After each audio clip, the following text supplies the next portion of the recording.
welcome to Museums Under the Spotlight.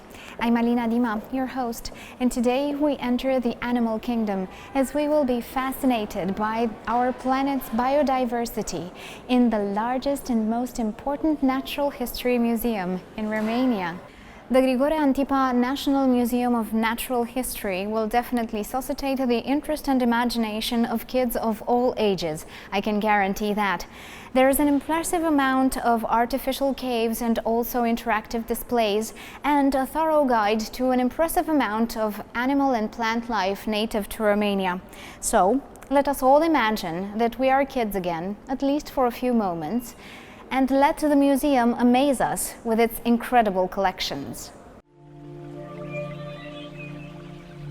The museum hosts an impressive collection of animals and plants from Romania and from all over the world, which gives the visitor the chance to travel in different corners of the planet, discovering hundreds of species in their natural environment. Well, ladies and gentlemen, as previously promised, today we are going to take a walk and discover the many gifts that Mother Nature has given us in an impressive collection hosted at the Grigore Antipa Museum in the heart of Bucharest. This museum is the first and most important museum of natural history in Romania. And today, together with our wonderful host, Mr. Luis Popa, the director of the museum, we are going to discover all the wonders that are hidden here in the museum. Hello, and thank you so much for having us here today. It is truly a pleasure to be here, and most of all, the inner child in each and every one of us, including our viewers, is going to be extremely happy about our visit today. Well, thank you for being here. And we hope that we can show people which did not visit the museum yet what they can see. How can they, enjoy nature in the center of a big city as Bucharest.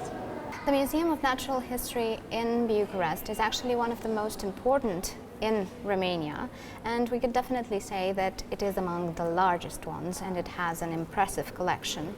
But what I would like to know in the beginning is actually how did the project come to life, and when did that happen? Yeah, well, today we call it project, but back in the 19th century, in 1834, when this museum was established, maybe they didn't.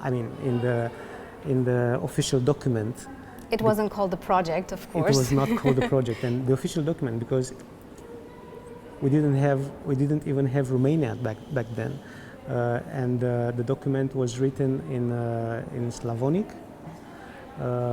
alphabet, and the museum was established as the Museum of Natural History and Antiquities, and then it went through history through several changes. And part of it became what we know today as a Natural History Museum. In 1892, a young scientist, Grigore Antipa, he was merely 25 years old back then. He returned from studies abroad in Germany and in Italy, and he was received for an audience with King Carol I of Romania. The audience was held in Sinaia, in Peleș Castle.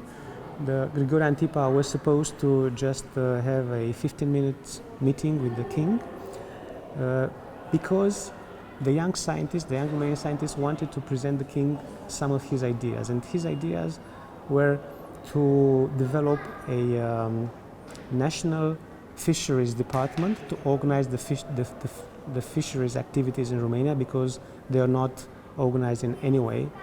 He had this brilliant idea that a country needs a museum so that people can be educated. And because, of course, he was a zoologist, he proposed the king to organize a natural history museum. And the former Natural History and Antiquities Museum, as I told you, it was moved through several places. It was split at some time, and at that point the zoological collections, they were hosted in the university building, And the king appointed Grigore Antipa, had him appointed as a director of the zoological collections. And this was happening in 1893. In 1904, they started to build this museum here, in this location. This was the first building in Romania to be built as a museum. In 1904, they started to build this museum, and in 2 years they finished it. Mm-hmm. It was finished completely. And then for 2 years, from 1906 to 1908, they worked to organize the exhibition for the public. And in 1908, the museum was opened here on May 24th. It was opened here in the presence of King Carl I and back then Prince Ferdinand.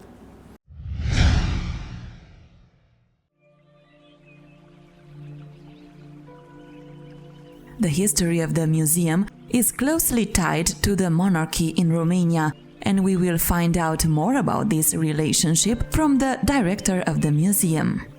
Because you mentioned the presence of King Carol I at the inauguration of the museum. And I told you that everything actually started with the meeting of the Grigore Antipa with King Carol I, and that meeting actually was the starting point for a long life relationship between Grigore Antipa and actually all the kings of Romania. And this is exactly the topic that I wanted to discuss about, regarding the royal friendship between Grigore Antipa and the kings of Romania. We are talking about a very interesting period in the history of our country, considering the fact that at the end of the 19th century and the beginning of the 20th century, Romania went through some very important changes. A change of status and a geopolitical change, because we were about to face the Great War, the First World War. Not only that, there was also an explosion and an evolution of culture and arts in the society of Romania, and all that somehow was related in a way or another to the king or to the royal family, because they were the ones that started to implement cultural projects and many other projects that would lead to the evolution and the modernization of Romania. So let's talk about the relationship between the museum and the kings of Romania. Well, as I told you, the museum started because the king understood how such an institution is necessary for the country, for the people of the country. So, and he was convinced by Grigore Antipa into this idea, and he had Antipa appointed director of the museum. This is how everything started. The king was very fond of nature. He was every year he was traveling for like 2 weeks to the Danube Delta, along the Danube, and all these excursions, let's say, they were organized by Grigore Antipa himself. Later on, he was mentioning that he saw King Carol as sort of a spiritual father for him, for his activities, which he always supported. And this support allowed us, in the end, to have what we can see today. The second king, Ferdinand, he was a close friend of, he and Grigore Antipa, they were actually close friends. Because he was also passionate about botanics, and he was studying botanics. He was passionate about natural history, and when I say close friends, this is not because I feel like that, but Queen Mary, she was saying herself exactly this, that Grigore Antipa was a friend of her husband for his entire life. Because they were sharing the same passion. They were sharing the same passion, and actually, I think in the exhibition that we are displaying just these days in the museum, which talks about this friendship between Grigore Antipa and the royal family, we can see pictures taken also during the Danube Delta excursions. Prince Ferdinand first, and then King Ferdinand, and Prince Carol first, and then King Carol, and Prince Mihai, and then King Mihai. They were all close to this museum. I mean, as kids, they were visiting regularly this museum.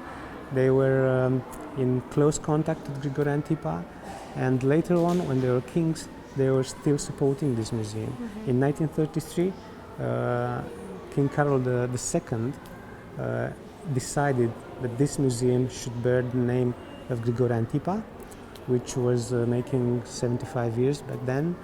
They were also celebrating 40 years since Grigore Antipa was put in charge of the museum.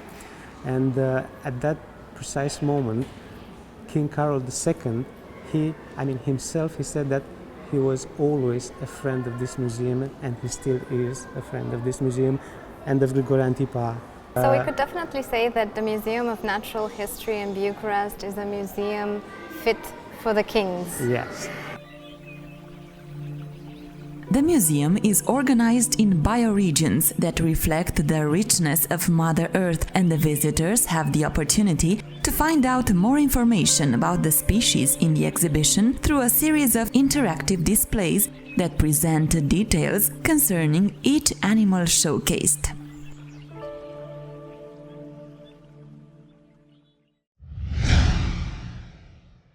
From this beautiful history that the museum has, and from the beautiful relationship between the museum's director and the one that actually bears the name of the museum, let's come back to the present times, and I am curious to know how the museum is actually organized. How the museum is organized today? Well, this is a discussion which deserves to be started not with the present but also with the past, because in 1908, when this museum was opened to the public, was one of the most modern museums of the world, and definitely one of the most modern nature history museums of the world. Grigore Antipa used a innovation in this museum, the so-called dioramas. Dioramas is a way of exhibiting animals, stuffed animals, like you can find them in nature. So not just an animal in a glass display, but an animal in a scene where you can see other animals, or you can see the plants, or you can see the environment. So where you can see and these animals are not just they are static because they are not moving, but their posture suggests movement, and basically it's like a snapshot of a corner of the nature. In the Today Museum, we keep some of those original dioramas. We call them historical dioramas. 2/3 of the museum now is just a huge diorama. Mm-hmm. So based on the original concept, yes, created by Grigore. And I said 2/3 because the museum had 3 levels. 2 of them are displaying, the first level is displaying the Romanian fauna. The second level that we are discussing, we are now at the second level, is the world fauna. And the third level is kind of a heterogeneous exhibition with paleontology, with anthropology, with anatomy, with mineralogy, with genetics. But the first 2 levels, they are completely organized as huge dioramas. And this was very much, and it still is very much appreciated by the public and by our visitors as well. Not just visitors from Romania, but visitors from abroad as well. Always get from people, are these things real? And the answer always is yes, yes. All these things are real. In our museum you can see the real thing. Speaking about the real thing and the museum, actually the museum has a very important role in educating the people, in educating the children, and I am quite sure that there are in the exhibition, in the collection, a few species that in the meantime unfortunately became extinct. So a visit to the museum would actually be the only opportunity for someone to see a certain animal or a certain bird from a species that no longer exists on planet Earth. Anyway, if it still exists, maybe it still exists only in zoos, not in the wild. But anyway, for a lot of these species, they became very rare. So they are basically impossible to to be seen in the wild, except that if you're a professional scientist chasing them to their habitat or something like that. Otherwise, we cannot see them, and nobody can see them. The museum, as it is built today, in my personal view, holds this purpose. It sets up the scene so that people can rediscover nature and maybe fall in love with nature, and learn to respect it and to love it. And some of them, maybe later on, they will become professionals in the field of, of nature conservation or nature study. But today, they are just people wanting to discover. We do not want to make people think in a specific way, except maybe that everything, there's an evolutionary change during the history of life on Earth. And of course, everything is connected. And that everything is connected, but besides that, we do not try to make people think in a way or another. We just set up the scene so they can discover the nature by themselves. Yes. And of course, I believe that another very important and actually crucial role of the museum is to raise the awareness and the consciousness in the visitors and in everyone that sets foot in the museum, in order to preserve nature and to be more respectful about our beautiful host, planet Earth. Yeah.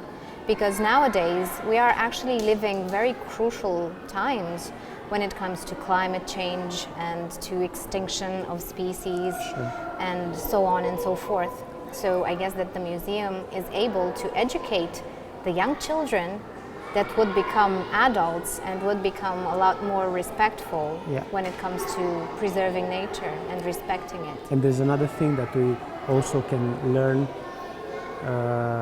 in a museum like this. We can learn to be more humble, because we are just one of the millions of species which exist on this planet. Nothing more than that.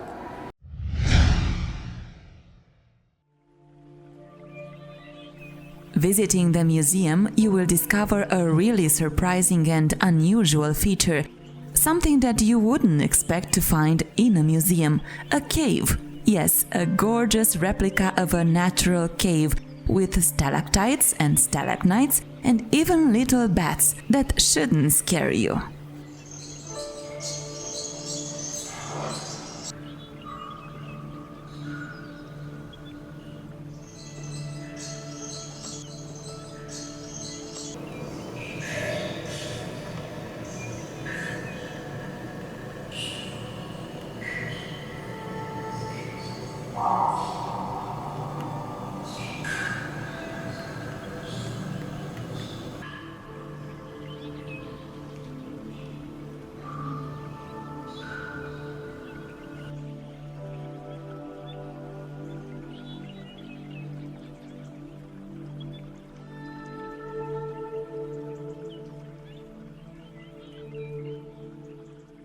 A first level with all the Romanian fauna, which is organized by so-called bioregions.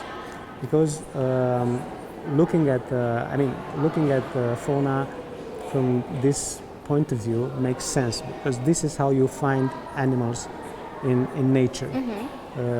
Bioregions means regions of the planet which share some geographic, climatic characteristics. And all these characteristics, they will influence the fauna, and not just the fauna, all the environment you can find in that places. And Romania is one of the few countries in Europe which, on its territory, in Romania you'll find 5 of these bioregions. We will find basically the Black Sea and the environment associated with the sea, and then we have the so-called steppe environment. We have the mountains. We have the Pannonic, which is in the west of the countries, and all these bioregions, they can be seen in in the exhibition.